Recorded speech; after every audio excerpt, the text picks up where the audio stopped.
Hello everyone, this is Anjali और स्वागत है आपका मेरे चैनल लर्न विद अंजलि में। इस पर्टिकुलर वीडियो में we are going to discuss about atomic force microscopy, यानी कि in this video we are going to discuss about AFM. So we are going to discuss about AFM. Okay. So, as we have already discussed about types of microscopy, तो types of microscopy के बारे में हमने पढ़ा था previous video में, जहाँ पे हमने इंट्रोडक्शन टू एनालिटिकल टेक्निक वाली जो वीडियो थी वो मैं आई बटन में पिन कर दूंगी, आप वहाँ से जाके चेक कर सकते हैं।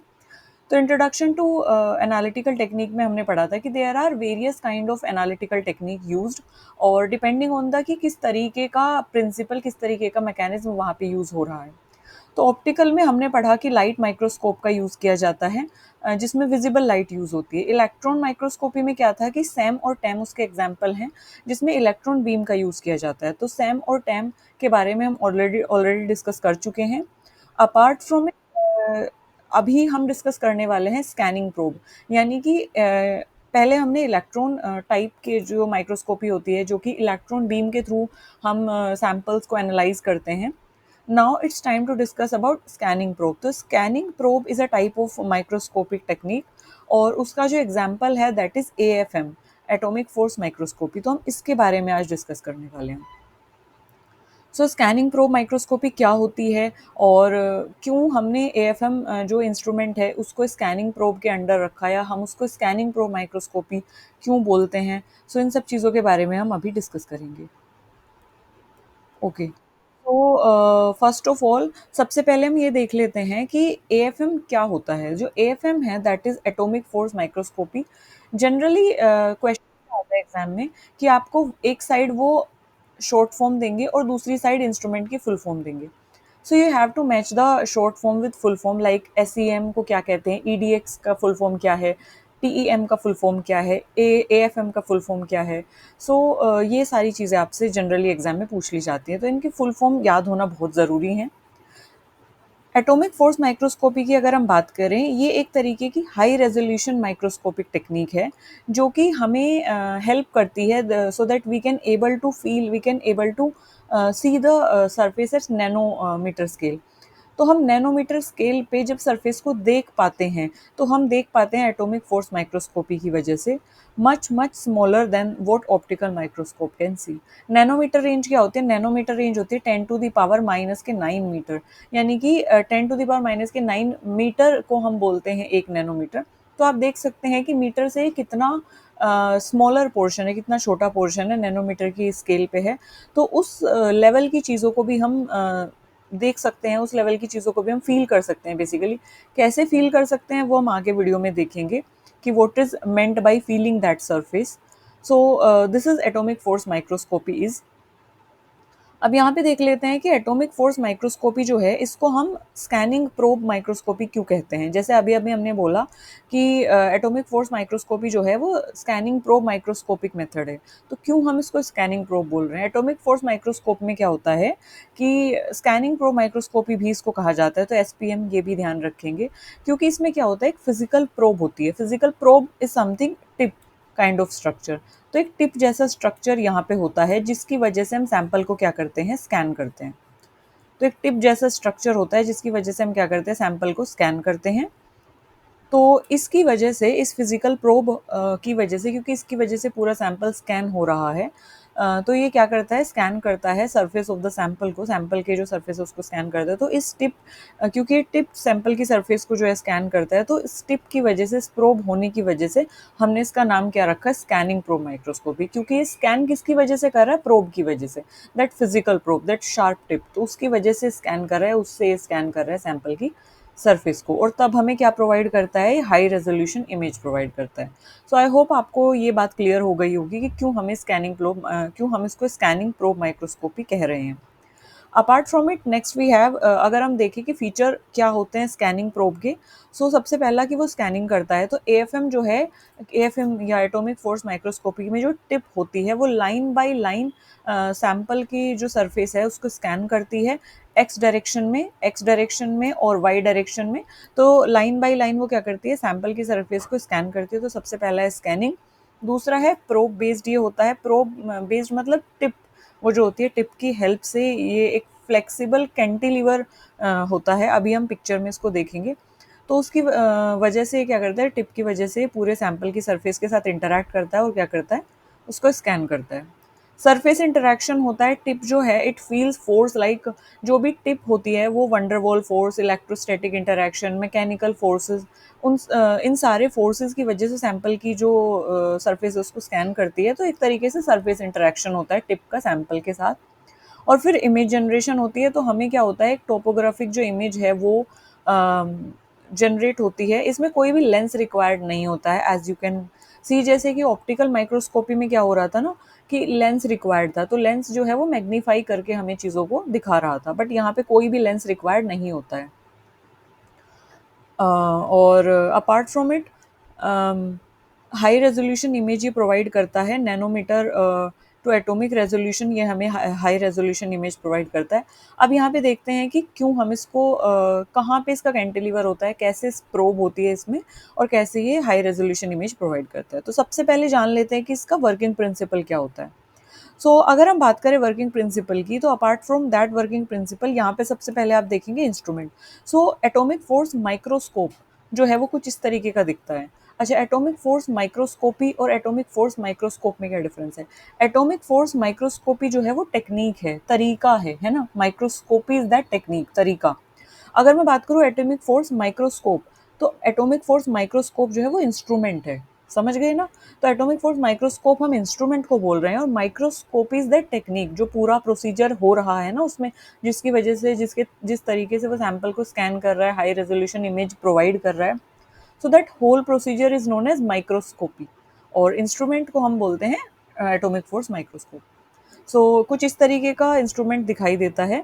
वर्किंग प्रिंसिपल क्या होता है इसका? वर्किंग प्रिंसिपल में है कि एटॉमिक फोर्स माइक्रोस्कोपी जो है that procedure work by scanning a sharp tip over a sample surface. Sample surface पे, यानी कि मान लीजिए सैंपल है तो इसकी ये सरफेस है, तो सैंपल सरफेस पे क्या होता है कि जो शार्प टिप है वो क्या करती है, सैंपल सरफेस पे जो शार्प टिप है वो मूव करती है, जिसकी वजह से हमें क्या होता है, जो सैंपल टिप है वो पूरी सरफेस को स्कैन करती है, और सरफेस पे मूव करती है और पूरी सरफेस को क्या करती है, स्कैन करती है। And then it measure the forces between the tip and the surface. और वो जो टिप और सरफेस के बीच जो भी फोर्सेस है, van der Waals forces of attraction, and it can be electrostatic force of attraction. वो फोर्सेस मेजर होके हमें क्या होती है, इमेज प्रोवाइड होती है। तो ये उसका पूरा वर्किंग प्रिंसिपल है कि स्कैनिंग प्रोब होती है जिसको आप टिप बोलते हैं, तो वो पूरे सैंपल की सरफेस को क्या करती है, स्कैन करती है, और फिर जो भी फोर्स टिप और सरफेस के बीच जो भी फोर्स का इंटरेक्शन हुआ है वो हमें इमेज की फॉर्म में, या एक तरीके से सैंपल जो है हमें हाई रेजोल्यूशन इमेज की फॉर्म में प्रोवाइड होता है, दिखाई देता है, बेस्ड ऑन द कि फोर्सेस क्या रहे हैं और इंटरेक्शन कैसा हुआ है टिप और सरफेस का। Measuring that forces between tip and surfaces, ये हमें हाई रेजोल्यूशन इमेज प्रोवाइड करती है। ये जो वर्किंग प्रिंसिपल है इसका डायग्राम आप यहाँ पे भी देख सकते हैं। ये है फोटो डिटेक्टर, और यहाँ पर है आपकी laser beam. This is laser beam and this is photo detector. यहाँ पे लेज़र बीम जो है लेज़र लाइट डालती है, एंड दिस इज कैंटिलीवर, जैसे अभी अभी हमने बात की थी। And this is AFM tip. ये AFM टिप है जिसको हम प्रोब भी बोल रहे हैं। एंड यहाँ पे जो आप स्ट्रक्चर देख रहे हैं दिस इज सैंपल। आप यहाँ पे देख सकते हैं कि ये जो टिप है ये सैंपल के साथ इंटरेक्ट कर रही है। There is some interaction and there should be some forces between tip and surface. वही टिप एंड सरफेस के बीच का जो फोर्स है उसी को मेजर करके हमारी रेजोल्यूशन इमेज प्रोवाइड हमें होती है। कुछ ये इसका वर्किंग प्रिंसिपल है। अब हम इसको स्टेप बाय स्टेप देख लेते हैं कि किस तरीके से काम करता है। यहाँ पे वी हैव,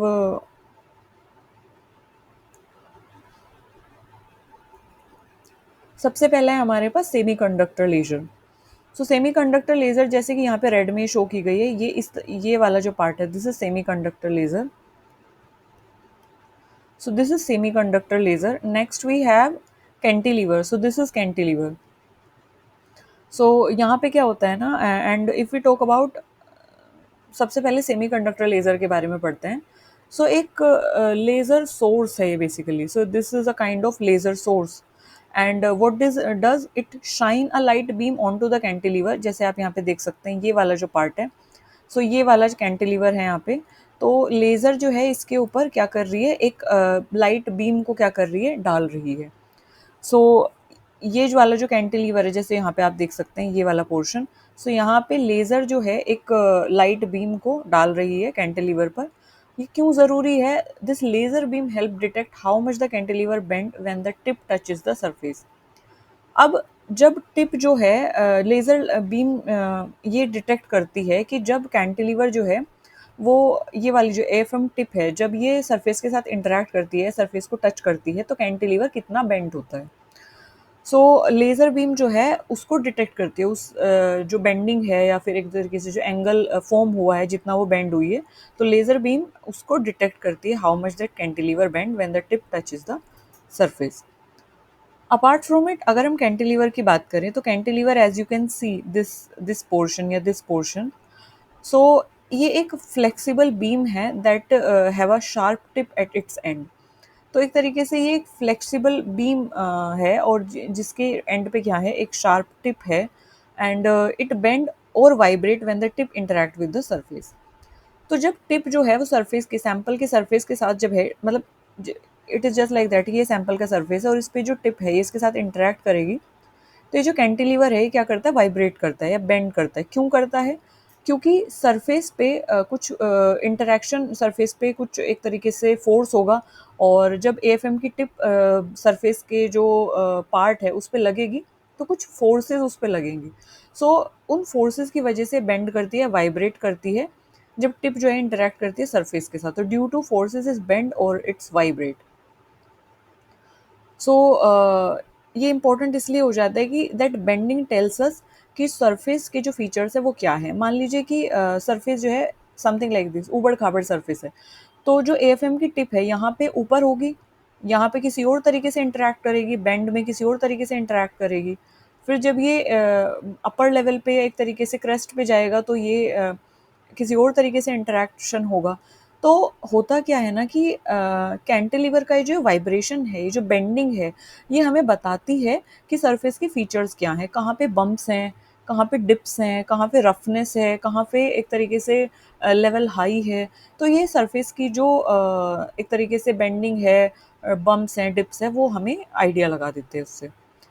फिर आते हैं हमारे पास probe. So probe is basically that tip. So जैसे आप देख सकते हैं that tip is known as probe, ये वाला जो पार्ट है that is known as probe, ये वाला जो पार्ट है यहाँ पे एक तरीके से प्रोब है। सो जैसे आप देख सकते हैं ये वाला पार्ट जो है that is probe. So probe जो है उसको हम टिप भी बोलते हैं, and it is like nano sized sharp needle at the end of the cantilever. Cantilever के बिल्कुल एंड में नैनो साइज की, मतलब बहुत ही छोटी, अगर हम देखें तो 10 टू द पावर माइनस के 9 मीटर के साइज की बहुत छोटी जो है क्या होती है, एक निडल टाइप की होती है। अब ये क्या करती है, ये जो है सैंपल की सरफेस के साथ इंटरैक्ट करती है। So it feels the surface by moving over it, just like that कि इसको आप ऐसे समझिए जैसे मान लीजिए कोई कार्डबोर्ड है, एक बोर्ड है जिसपे कोई लेटर्स लिखे हुए हैं जो कि उभरे हुए हैं, मतलब जो 3D में है उस पे लेटर्स लिखे हुए हैं, और हम आंख बंद करके इन लेटर्स को पढ़ना चाहते हैं, इनके पढ़ने की कोशिश करते हैं। तो हम इनको कैसे पढ़ेंगे? अगर हमारी आंखें बंद है तो हम इनको कैसे पढ़ेंगे? तो we just feel these type of letter, we just like put our hand on this letter, we just feel these letter, और फीलिंग के थ्रू हम आइडिया लगाएंगे कि ये लेटर कौन सा होगा।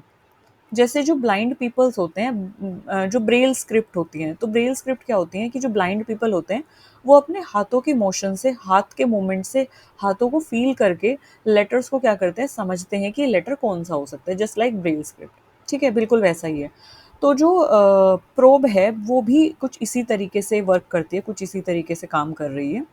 तो ये क्या करते हैं, नैनो साइज की एक शार्प निडल है at the end of cantilever, और ये सरफेस पे मूव करती है और सरफेस को क्या करती है, फील करती है। ये क्यों इंपॉर्टेंट है? Because it's the part that actually interact with the sample at the atomic और नैनो स्केल लेवल। क्योंकि ये वो वाला पार्ट है जो कि सैंपल, बिकॉज ये वो पार्ट है एक तरीके से हमारे एफएम का, माइक्रोस्कोपी का या एटॉमिक फोर्स माइक्रोस्कोप का, ये वो पार्ट है that actually interact the sample at atomic level और नैनो स्केल लेवल। क्योंकि ये टिप जो है वो किस रेंज में है, नैनो स्केल रेंज में है। नैनोमीटर रेंज में, नैनो स्केल रेंज में। तो ये इसका जो इंटरैक्शन होता है सैंपल के साथ वो नैनो स्केल या नैनो एटॉमिक स्केल पे ही होता है। तो ये एक्चुअली वो पार्ट है एक तरीके से हमारे इंस्ट्रूमेंट का, जो कि सैंपल के साथ एटॉमिक या नैनो स्केल लेवल पे इंटरैक्ट कर रहा है। सो हाई रेजोल्यूशन इमेज प्रोवाइड करने में इस टिप का एक अहम रोल होता है। सो आई होप आपको टिप का जो इम्पोर्टेंस है वो आपको क्लियर हो गई होगी। Now it's time to discuss about sample. तो जैसे आप देख सकते हैं कि ये जो आपको येलो कलर में शो हो रहा है, दिस इज सैंपल जो कि टिप के जस्ट नीचे है, जिस पे जो टिप है वो मूव कर रही है। अब सैंपल की क्या रेलिवेंस है? सैंपल जो है वो मटेरियल है या वो ऑब्जेक्ट है that you want to study. आप जिसको पढ़ना चाहते हैं, आप जिसको ढूंढना चाहते हैं, आप जिसका 3D स्ट्रक्चर देखना चाहते हैं, आप रफनेस जिसकी देखना चाहते हैं, that material that object is known as sample, उसी को आप सैंपल बोल रहे हैं। अब वो जो सैंपल है that could be that could be polymer, that could be any nanoparticle, whatever sample you have, it can be biological, it can be solid sample, anything। अब ये सैंपल जो है दैट स्टेज, ये वाला जो पोर्शन है इसको स्टेज बोला जाता है, जहाँ पे सैंपल रखा जाता है, माउंट होता है। तो इस स्टेज पे सैंपल को प्लेस किया जाता है एंड टिप से उसको स्कैन किया जाता है। Next we have stage. तो स्टेज क्या है? स्टेज इज दैट प्लेटफॉर्म, वो होल्डर है या एक तरीके से वो प्लेटफॉर्म है जहाँ पे सैंपल को रखा जाता है। अब ये क्या करता है? ये प्रिसाइजली ये जो स्टेज है मान लीजिए, और इसके ऊपर हमने इसके ऊपर सैंपल को रखा हुआ है। सो अब हम सैंपल को बार बार मूव कराने से अच्छा है कि हम ये जो मूवेबल स्टेज है इसको मूव करा दें। ठीक है। सो ये प्रिसाइजली मूव करती है एक्स डायरेक्शन में, वाई डायरेक्शन में, जेड डायरेक्शन में। तो साइड टू साइड ये मूव करता है, ठीक है, साइड टू साइड ये मूव करता है, और अप एंड डाउन भी ये मूव करता है, ताकि हम सैंपल को आसानी से मूव करा सके। अब सैंपल को डायरेक्टली मूव कराने से अच्छा है, अब सैंपल को तो हमने प्लेस किया है, सैंपल को तो हमने प्रिपेयर किया अच्छे से, तो सैंपल में कोई कॉन्टामिनेशन ना हो, तो इसलिए बेटर है कि स्टेज मूवमेंट हो, स्टेज को हम आसानी से मूव करा सकें। तो स्टेज जो है वो मूवमेंट प्रोवाइड करता है। सो स्टेज का जो मूवमेंट है that allows the tip to scan different areas of the sample. मान लीजिए कि मुझे सैंपल का ये वाला एरिया देखना है, तो मैं स्टेज को मूव कराऊंगी इस डायरेक्शन में। मुझे ये वाला एरिया देखना है तो मैं इस डायरेक्शन में मूव कराऊंगी। ठीक है। तो ताकि टिप से हम सारे सैंपल के जो सरफेस है उसको स्कैन पर कर पाएँ, तो उसके लिए हमें स्मूथ मूवमेंट चाहिए, और स्मूथ मूवमेंट के लिए हमारे पास क्या है? स्टेज। तो स्टेज को हम मूव कराते हैं ताकि सैंपल जो है वो इजीली स्कैन हो पाए टिप से। So this is what the this is what is the importance of stage. Next we have detector. So जैसे आप देख सकते हैं we have detector here. So this is photo detector, as you can see in the picture, this one. So we have a detector. So it is light receiving element, so it is a kind of receiver, है ना? जैसे आप देख सकते हैं, आप यहाँ पे देखेंगे कि ये हमारा एक तरीके से लेज़र सोर्स है। काफ़ी ज़्यादा यहाँ पे एनोटेशंस हो गई हैं।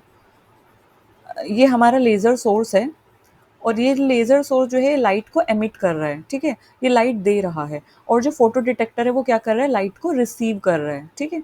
सो this is a kind of receiver. So yes, so it is a kind of light receiving element and a position sensitive detector like tiny camera। जैसे कैमरा होता है ना, तो कैमरे में क्या होता है? पिक्चर कैप्चर हो जाती है। तो जो भी पिक्चर हमारे सामने है उस पे मान लीजिए सन की लाइट पड़ी और हमने कैमरे से उसको कैप्चर कर लिया, तो वो रिसीव हुआ कहीं ना कहीं, हमने जो भी पिक्चर थी उसको रिसीव किया। तो it is a kind of camera kind of thing. So it receive reflected laser. जो लेज़र जो है, जो लेज़र सोर्स से लेज़र आ रही थी, तो उसकी जो लेज़र बीम है उसको ये क्या करता है? रिसीव करता है। तो it receive the reflected laser from the cantilever. तो कैंटिलीवर पे जो लाइट पड़ी, देन उसके बाद ये रिफ्लेक्ट हुई, है ना? यहाँ पे I don't know why it is not working. So